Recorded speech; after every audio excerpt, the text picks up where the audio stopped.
What's going on? This is Kofi, Eat with Kofi series. I'm with Jerelyn Rodriguez, the founder of the Knowledge House. And we got our food from Hungry Bird. You want to tell us what we got, Jerelyn? Yeah, so we got some Indian food from Hungry Bird, which is a few blocks away. Okay. And we're in the Bronx, New York, by the way. We are in the Bronx, boogie down. And it's one of the few Indian restaurants in the area. Okay. So anytime that I get hungry, I always hit them up. All it's right. pretty good. All right. So, great to meet with you, founder of the Knowledge House. I'd love to know how you got started. First of all, tell us what the Knowledge House is and how you got started. Yeah. So we're a nonprofit. We're based in the South Bronx, and we provide tech education and career services to young people who are interested in tech. So we have two programs. Our core program is the Intro to Tech Entrepreneurship course, where we expose young people to things like 3D printing, VR, digital marketing, but we really focus on coding, front-end web development, and entrepreneurship skills. Okay. So what got you interested in creating this nonprofit, and what inspired you? Obviously, I know you're from the Bronx as well, which probably played a role, but... Absolutely. There's such a big need in my community to get people back to work, to improve education. Growing up, I was always interested in education. My mom was a teacher, and I was fortunate to go to pretty good schools, but I saw that the kids in my neighborhood, they didn't have that same access that I did. So after college, I decided to work in education, and so I worked at some nonprofits. I did some community organizing with college students, with parents. My work focused on improving schools and reforming the school system. And so what I did realize working with young people is that we weren't focusing on careers enough. It was just about, getting to college, graduating from college, but I saw that when my peers dropped out or they didn't even get to college, they felt stuck. Yeah. And so I started thinking we need to create more alternative pathways for young people so that they have various options. And so with the growing tech sector, I think it's ideal to focus on tech skills and tech training. Okay. So where did you go to college and what did you study? So I went to Columbia. Ever since high school, I was always into filmmaking, and so I studied film, and pretty much it covered the theory of film, the history of film. I took a class, so it was the technology of cinema, and it really excited me about how we can tell stories and share, people's create platforms online for people to share those stories. Yeah. And so I started learning more about the opportunities in tech, and then got interested in that. But Columbia was awesome. I had so many friends. I was a part of the Columbia University Society of Hip Hop. So we had Snoop Dogg come to our spring concert our senior year. We used to host weekly ciphers, getting people together. Was a part of GQ, Grupo Quisqueyano.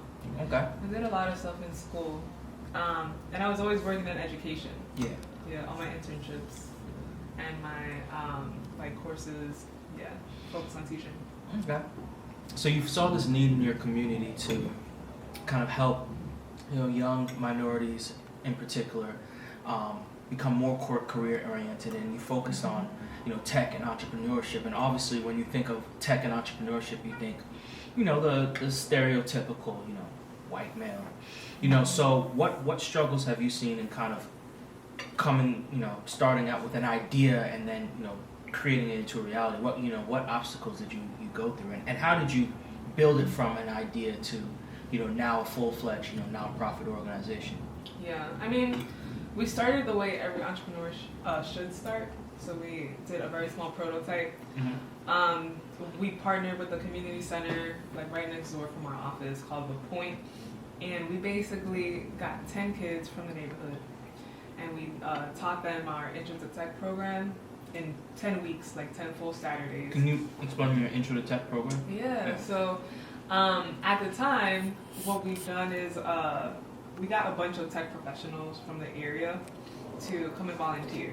So they would come every Saturday and teach either 3D printing or like the lean startup method, digital marketing, coding. And so like every unit had like a final project attached to it. So the kids had to create a final product that addressed a community need or a local user need. So it's like they were really creating technology to address, you know, things that they were seeing every day. And it helped with their problem solving skills. Obviously, like they were producing tech versus just consuming technology. Yeah. So we started very small. We started running that program over and over again and changing it, making it better based on feedback, based on what schools and like youth wanted to see and what they wanted to learn about technology. Yeah. And so it evolved to what it is today. Today it's 150 hours, and we can offer it throughout the school year, a school semester, or like a summer. And we've served 500 kids. 500 kids. Yeah. Wow, how does that feel, you know, knowing that you're changing the lives of 500 kids, you know? It feels amazing.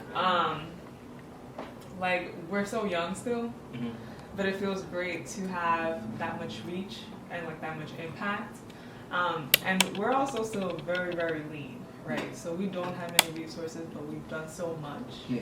Like, we've really stretched the dollar, and I think that's what's like, that's what we're most proud of. We know that with more resources, we can do so much more. Okay.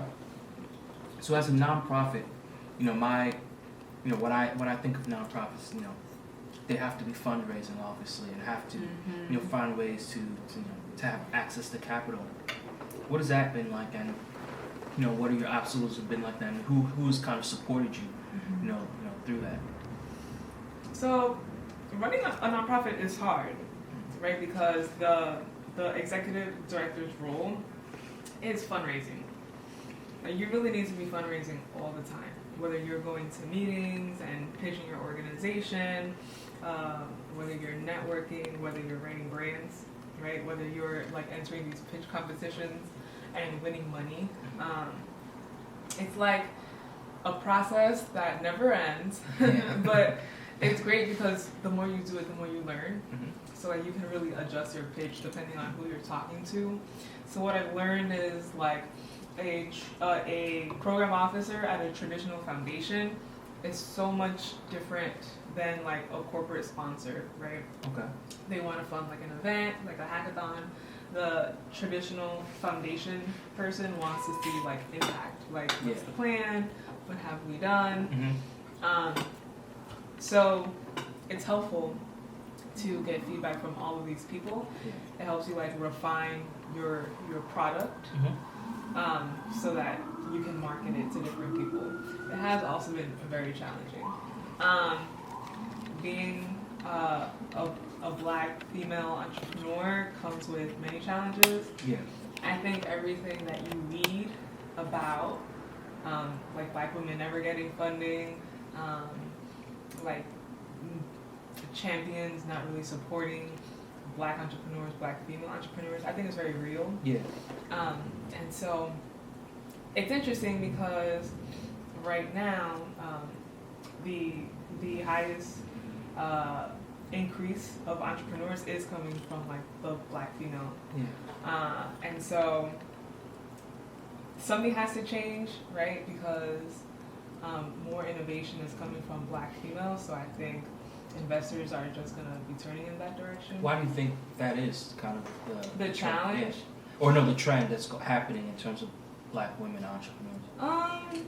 Well, I think also there's a rise in Black females that are more college educated, right? And so I think that especially if corporate America is not too welcoming of Black professionals, or they just want to work in more diverse workplaces, or they want to like deliver products and services that serve their own community, they might not find that right in the everyday workplace. So they're just starting their own things. Okay. So you mentioned something I thought was interesting. You know, you have to, you know, respond to your board of directors and Mm-hmm. that, what's the challenge with that? First of all, how do you decide who should be your board of directors? I mean, even though you created this nonprofit, now you have to answer to someone. That whole angle is really interesting to me, Yeah. As a nonprofit, running a nonprofit, it's interesting because I have a boss. Mm-hmm. So even though I co-founded it, I still answer to someone. I don't own the Mm-hmm. Knowledge House, right? Yeah. Whereas a for-profit entrepreneur has equity in their company, they can sell it. Yeah. So I think what I look for in a board member really is that they trust me, Mm-hmm. that they believe in our mission, that they believe in our plan, that they believe in my leadership and my co-founder's leadership, Mm-hmm. so that I have the freedom to really do what I want with the Knowledge House and Yeah. take it in the direction that makes sense. Mm-hmm. And of course, people that have been supportive since day one. Yeah. Right, so Bruce Lincoln, co-founder of Silicon Harlem, he's on our board, and he's just been literally supportive since day one. He Yeah. was the person that read my first pitch deck and gave me feedback. And Nancy Karen, she's our board chair right now. She runs the Bronx Business Incubator, Okay. where we're located, and so she gave me free space. She taught me how to write grants. So these are the type of people that you want on your board, Mm-hmm. people that trust you, people that you trust. Mm-hmm. And people that are really gonna empower you and give you the space to lead your organization and run with it. Mm-hmm. Okay. So you mentioned you have 500 kids that you serve. I'm assuming primarily in the New York City area. Yes.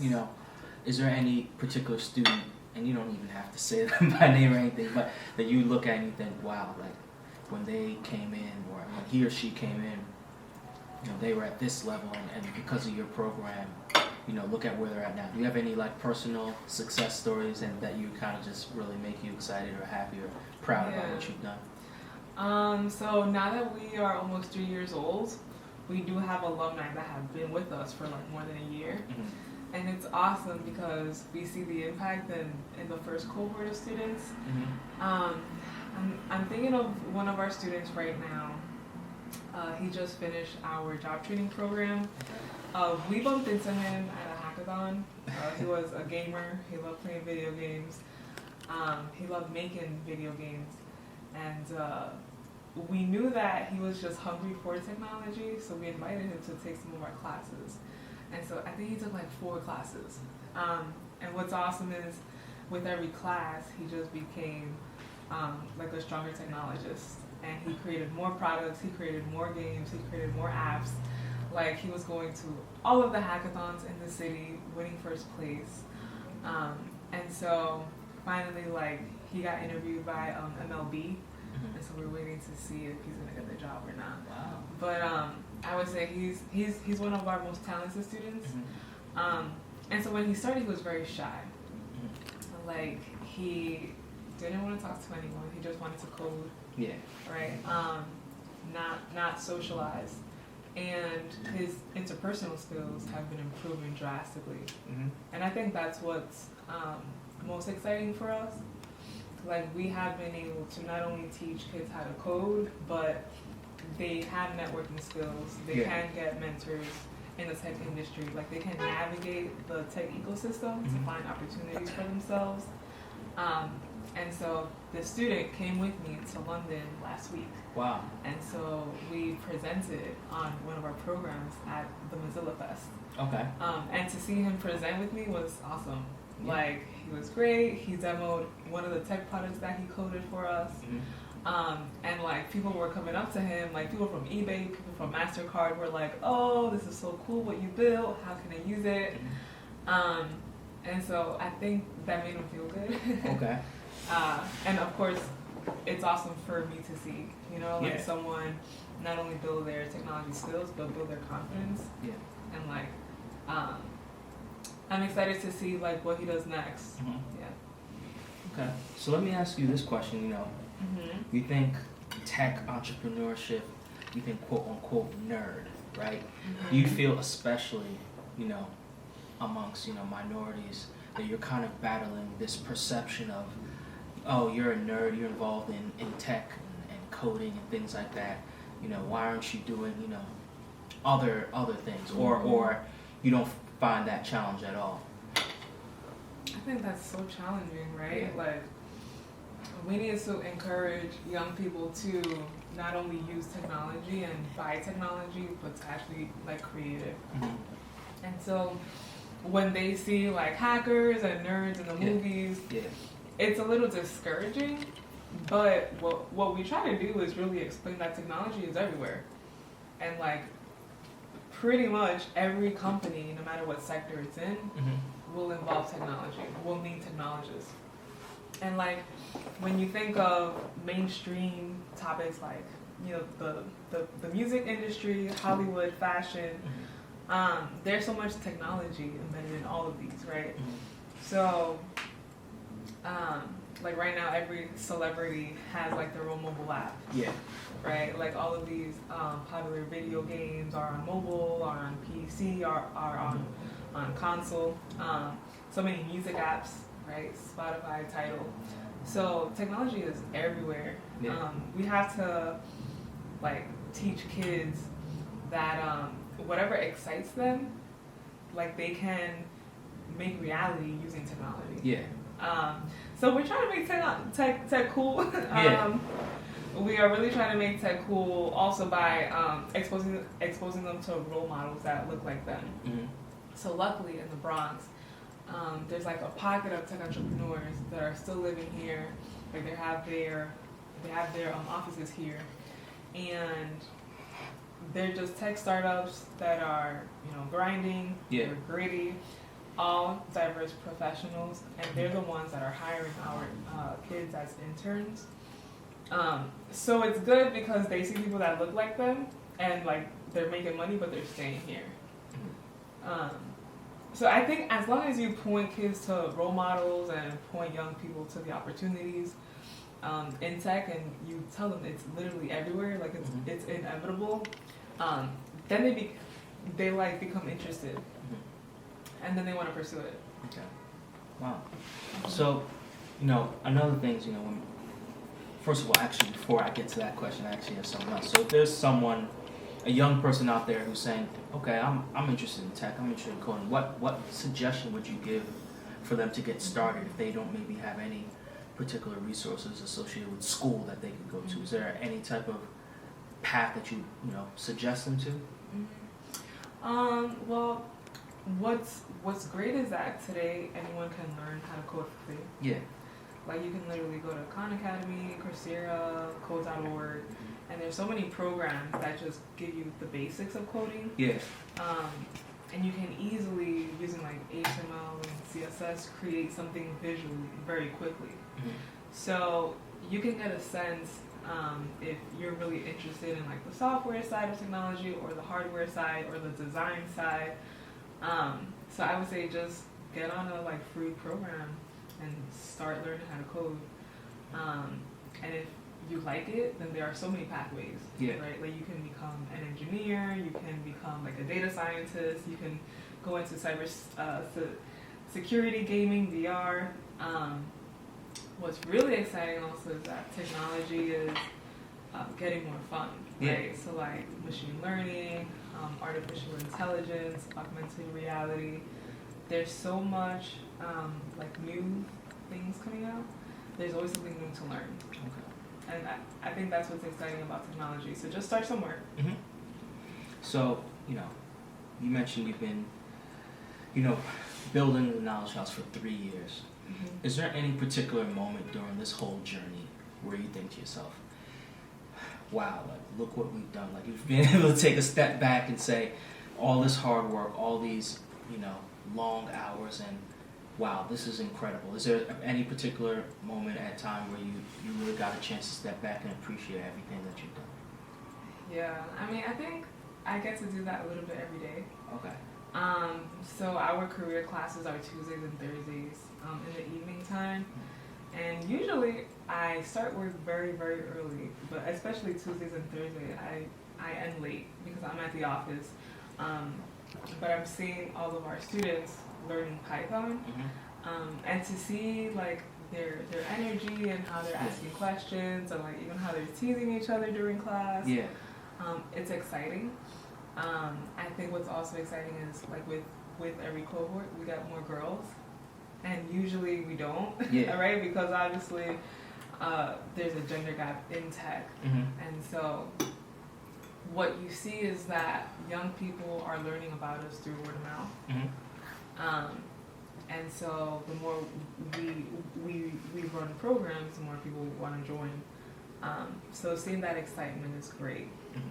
I think also I'm realizing that because of press, because we go to like conferences, and because of this like word of mouth, everyone, people like unexpectedly are learning about us. So about 3 weeks ago, I got a letter from an inmate that's in Osing prison. Okay. And so he had written that he saw one of our features in the Wall Street Journal, and how he's also from the Bronx, and how he got in trouble, but while he was in prison, like he got his bachelor's, his master's, Wow. and he was learning technology.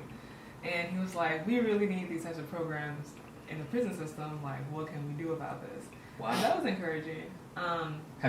You're gonna look into it, or? Of course I'm gonna look into it. Definitely gonna look into it, but you know, it's something that we weren't really planning to do right now. But there's so much need, you know, from like different communities and different populations, that it's inspiring to see like people are very grateful for like opportunities like this, and they're hungry for it. Yeah. So it makes us work a little harder every day. Yeah. So recently you were featured in Forbes. You know, you made the Forbes 30 under 30 list. Congratulations. Thank you. That. You know, what was that like? Did that, you know, feel like yes, or wow, so, you know, I'm getting recognized for my work, or we're getting recognized for our work, or was it just, you know, a continual, you know, just an extra validation of what you've already accomplished? You know, how was it, first of all? You know, I know there's a conference for you and Yeah. So when I found out that I was being honored by Forbes, it was a huge surprise. I didn't expect it at all.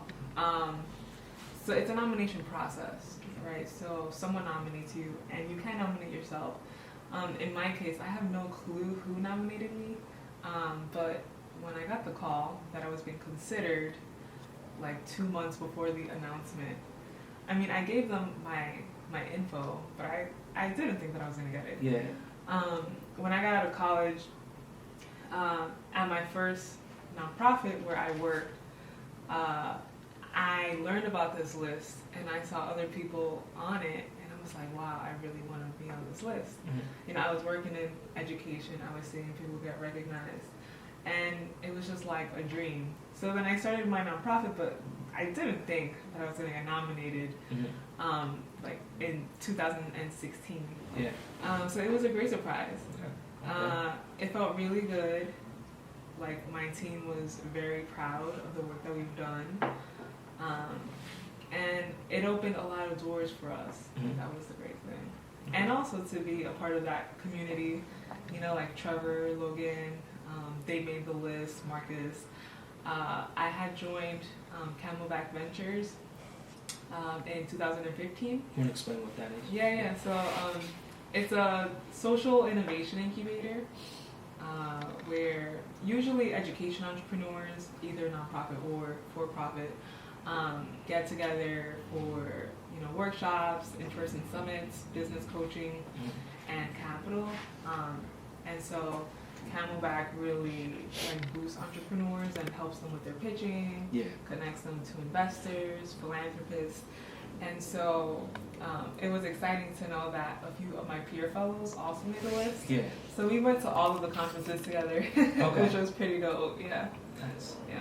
So where do you see you know, the Knowledge House in 5 years, or what do you hope for? You know, what is the big overall goal? I mean, so we definitely want to grow. We want to reach as many youth as possible in the Bronx first. So we're launching a fundraising campaign to really build out the talent pipeline in the borough, and really build a model that similar neighborhoods can replicate. Yeah. So we basically want to identify young people with an interest in tech, provide them with pre-training so that they are ready for either college or occupational training, and they're ready to pursue careers in tech. And then finally train them until they get that internship, until they get that freelance opportunity or job. In the long run, we really hope to place 1,000 young people in tech jobs over the next few years. And if we do that, and these young people, they get higher wages, they stay in the Bronx, they create tech products, they start tech businesses, we'll see a big change in the borough, right? Like the Bronx can be the next innovation center for the city, right? Like we can add a lot of value to the tech center. We can add a lot of diversity to the tech sector. Okay. So that's what I want to see. Okay. I want to see us put young Bronxites to work and really uplift the community. Okay. So a couple last questions. Outside of the Knowledge House, you're out, you're relaxing, you're doing, what you like to do outside of the nonprofit to, just relax and focus on you. What do you do? What are your hobbies just for fun? So I like taking walks. I like walking like in the neighborhood. I like walking to other neighborhoods. I like brunch. I like eating. I like reading the news a lot. Like I'm a big news junkie. So especially with the election, I am having a ball. Reading everything about Hillary, everything about Trump.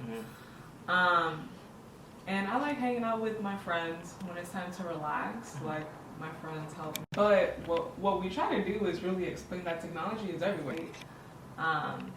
So yeah, and obviously spend time with my family too. Okay. Yeah. Luckily, I'm close to them, so I always see my mom and my grandma. Are they still in the Bronx as well? Yeah. Okay. Yeah. So I'm I'm only a few blocks away from them. Okay, great. Great. Well, thank you for taking the time out. Thank you. To be part of the series. Thanks for sharing this meal with me. This is Jerelyn Rodriguez, founder of the Knowledge House Eat with Kofi series.